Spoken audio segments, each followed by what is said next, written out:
Hello everyone. Now हम लोग start करेंगे एमपी के एकेडमी और उनकी स्थापना, उनके मुख्यालय कहाँ है और कौन सी पत्रिका निकलती है उनके बारे में। तो मध्य प्रदेश का कला परिषद है। कला परिषद की स्थापना हुई थी 1952 में। इसकी भोपाल हुई है, ज़्यादातर भोपाल ही है जैसा कि आप देख पा रहे हैं। ओनली कालिदास एकेडमी जो है वो उज्जैन में है, बाकी सभी भोपाल में ही है। तो आपको याद रखना बहुत ज़्यादा आसान हो जाएगा। मध्य प्रदेश कला परिषद है जिसकी स्थापना 1952 में हुई थी भोपाल में। और इसकी पत्रिका जो है कला वार्ता है। इसके अन्य जो विभाग हैं, संभागीय उत्सव, खजुराहो उत्सव, मांडू उत्सव, ये सब कला परिषद द्वारा मनाए जाते हैं। मध्य प्रदेश साहित्य परिषद जो है वो 1952 में इसकी स्थापना हुई थी भोपाल में ही। मध्य प्रदेश हिंदी ग्रंथ अकेडमी की स्थापना 1969 में हुई थी भोपाल में। मध्य प्रदेश उर्दू एकेडमी की स्थापना 1976 में हुई थी भोपाल में। मध्य प्रदेश कालिदास एकेडमी की स्थापना 1977 में हुई थी उज्जैन में। नेक्स्ट है उस्ताद अलाउद्दीन खां संगीत एकेडमी। इसकी स्थापना हुई थी 1979 में भोपाल में। नेक्स्ट है आदिवासी कला परिषद। इसकी स्थापना हुई थी 1980 में भोपाल में। मध्य प्रदेश सिंधी एकेडमी, इसकी स्थापना हुई थी 1983 में भोपाल में। अल्लामा इकबाल एकेडमी, इसकी स्थापना हुई थी 1984 में भोपाल में। मध्य प्रदेश संस्कृत एकेडमी, इसकी स्थापना हुई थी 1985 में भोपाल में। मध्य प्रदेश तुलसी एकेडमी, इसकी स्थापना हुई थी 1987 में भोपाल में। भारत भवन की स्थापना हुई थी 1982 में भोपाल में। भोजपुरी एवं पंजाबी साहित्य एकेडमी की स्थापना 2013 में हुई थी, ये भी भोपाल में। तो अब इसमें जो हमें ज़्यादा याद रखने हैं वो मैं फिर से बता देती हूँ। मध्य प्रदेश कला परिषद 1952, मध्य प्रदेश साहित्य परिषद 1954, हिंदी ग्रंथ academy 1969, Kalidas academy 1977 Ujjain. Next है कला परिषद, आदिवासी कला परिषद 1980 भोपाल। मध्य प्रदेश संस्कृत एकेडमी 1985 भोपाल। मध्य प्रदेश तुलसी एकेडमी 1987 भोपाल। भारत भवन 1982 भोपाल। तो ये सभी चीज़ें हमें इसमें एकेडमीज़ में याद रखनी है। नेक्स्ट इसका आता है मध्य प्रदेश की प्रमुख जो है जनजातियों के लोक नृत्य। तो गरबा जो लोक नृत्य है, गरबा डांडिया, ये निमाड़ के बंजारों में किया जाता है, दशहरे के अवसर पर किया जाता है ये। फिर है गुदम बाजा नृत्य जो है वो दुलिया जनजाति करती है लोक वाद्य यंत्र बजाकर। और दादर है जो बुंदेलखंड में किया जाता है। ये उत्सव संबंधी नृत्य है, कोई भी उत्सव उनमें होता है तो ये नृत्य जो है वो किया जाता है।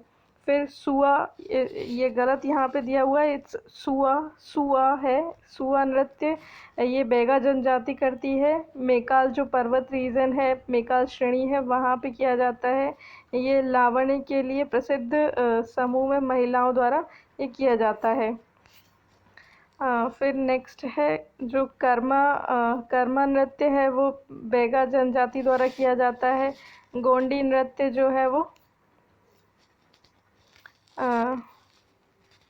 गोंडी जो है वो गोंड जनजातियों द्वारा किया जाता है। गोचो गोंड जनजाति द्वारा, रीना गोंड जनजाति द्वारा, गेंडी गोंड जनजाति द्वारा, रागिनी ग्वालियर। खमस्वांग आप याद रखिएगा, ये कोरकू जनजातियों में प्रचलित होता है।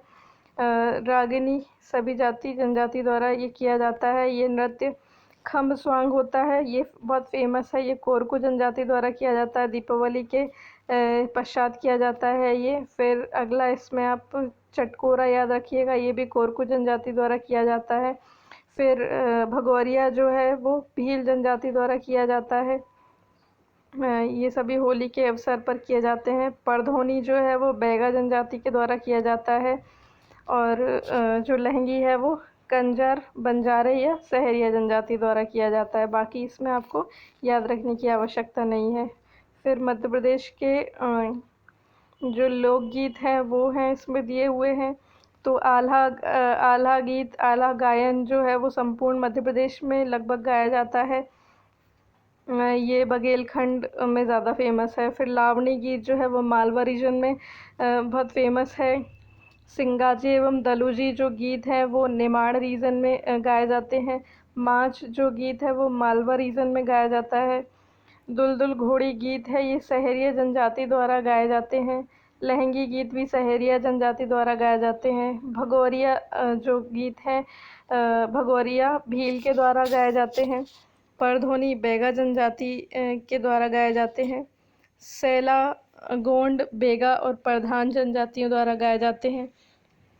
थापटी जो गीत है वो कोरकू जनजाति द्वारा गाया जाता है। फिर बम्बुलिया, सैरा, ये सब बुंदेलखंड में राहो, यलगे, गोटे, बिलवाटी, ये सब बुंदेलखंड में गीत जो है वो गाए जाते हैं। फिर नेक्स्ट आपका आता है मध्य प्रदेश के प्रमुख पर्व। जो पर्व हैं वो यहाँ पर दिए हुए हैं, तो हमें सारे नहीं देखने हैं, इसमें से भी कुछ कुछ जो ज़रूरी हैं बस वही देखने हैं। जैसे कि मेघनाथ, मेघनाथ है, ये गोंडों के सर्वोच्च देवता की पूजा की जाती है इसमें। फिर गोवर्धन महिर जाति में किया जाता है ये। फिर आगे हमें भगोरिया याद रखना है। भगोरिया भील जातियों के सामाजिक सांस्कृतिक ये पर्व पर होता है। फिर उसके बाद आता है गणगौर। गणगौर नेमाड़ का प्रसिद्ध पर्व है। फिर आता है नौरता या धड़ल्ला या दुर्गा पूजा पर होता है। फिर संजा जो है मालवा क्षेत्र में अविवाहित लड़कियों का पर्व है। और गुड़ी पड़वा आखिरी है जो निमाड़ मालवा में चंबल रीजन का पर्व है, वहाँ पर फेमस है ये। फिर अगला आता है मध्य प्रदेश के प्रमुख शिल्प और हस्तशिल्प। तो काष्ठ शिल्प जो है वो इसका मेन स्थान है जो है मुरैना है। इसमें लकड़ी का प्रयोग किया जाता है। चर्म शिल्प शहडोल में फेमस है, इसमें चमड़े का प्रयोग किया जाता है। कढ़ाई बुनाई ये राजगढ़ में फेमस है, ये कपड़े के ऊपर किया जाता है। और बटुआ शिल्पकारी ये भोपाल में किया जाता है। तो बटुआ एक बार पूछ भी लिया था, बटुआ शिल्पकारी भोपाल, आप इसको याद रखिएगा। फिर अगला है भैरवगढ़ प्रिंट जो है वो उज्जैन में फेमस है, ये भी कई बार पूछ लिया जाता है। भैरवगढ़ प्रिंट उज्जैन। साड़ी केंद्र बूटीदार ये महेश्वर में फेमस है। फिर अगला है कांसा पीतल बर्तन सेंटर, ये सब दमोह में है, दमोह में ये सामग्री बनाई जाती है। फिर बाघ हस्तशिल्प ये धार में है, फेमस है ये बाघ हस्तशिल्प।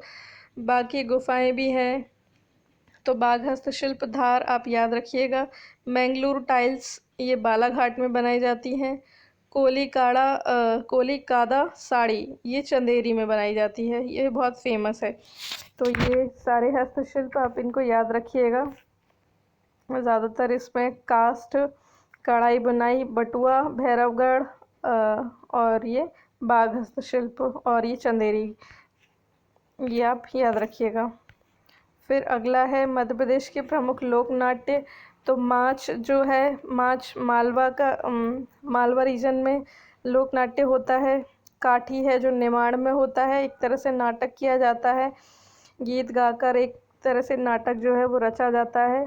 तो माच जो है मालवा में बहुत फेमस है। काठी नाट्य जो है वो निमाड़ में है। नौटंकी बुंदेलखंड में किया जाता है। राई स्वांग भी बुंदेलखंड में किया जाता है। और कर्मा जो है वो बेगा जनजाति द्वारा किया जाता है। तो ये नाट्य हो गए। अभी हम आखिर में करेंगे प्रमुख मेले।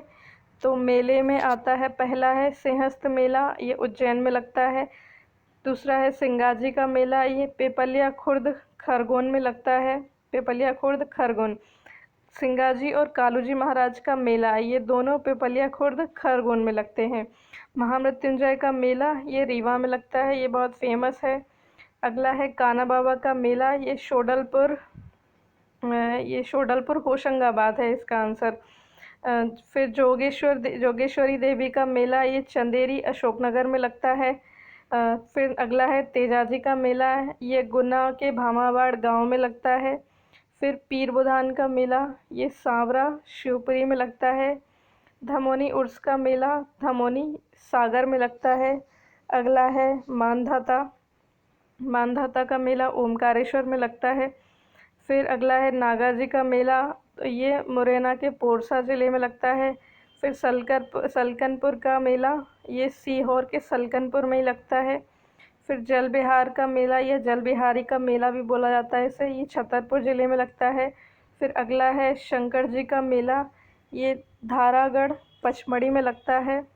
फिर गरीबनाथ बाबा का मेला या गरीबनाथ का मेला, ये अवंतीपुर पड़ौदिया शाहजहाँपुर में लगता है। गरीबनाथ बाबा का मेला या गरीबनाथ का मेला शाहजहाँपुर।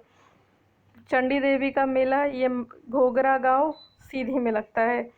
फिर बाबा शहाबुद्दीन औलिया का उर्स, ये नीमच ज़िले में लगता है। अगला है बरमान का मेला, गाडरवाड़ा नरसिंहपुर में लगता है। गाडरवाड़ा नरसिंहपुर। रावतपुरा सरकार का मेला, ये भिंड लाहार तहसील के रावतपुरा में लगता है।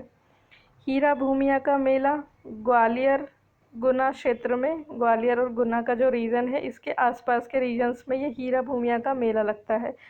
माठ घोघरा का मेला, ये भैरव थान शिवनी में लगता है।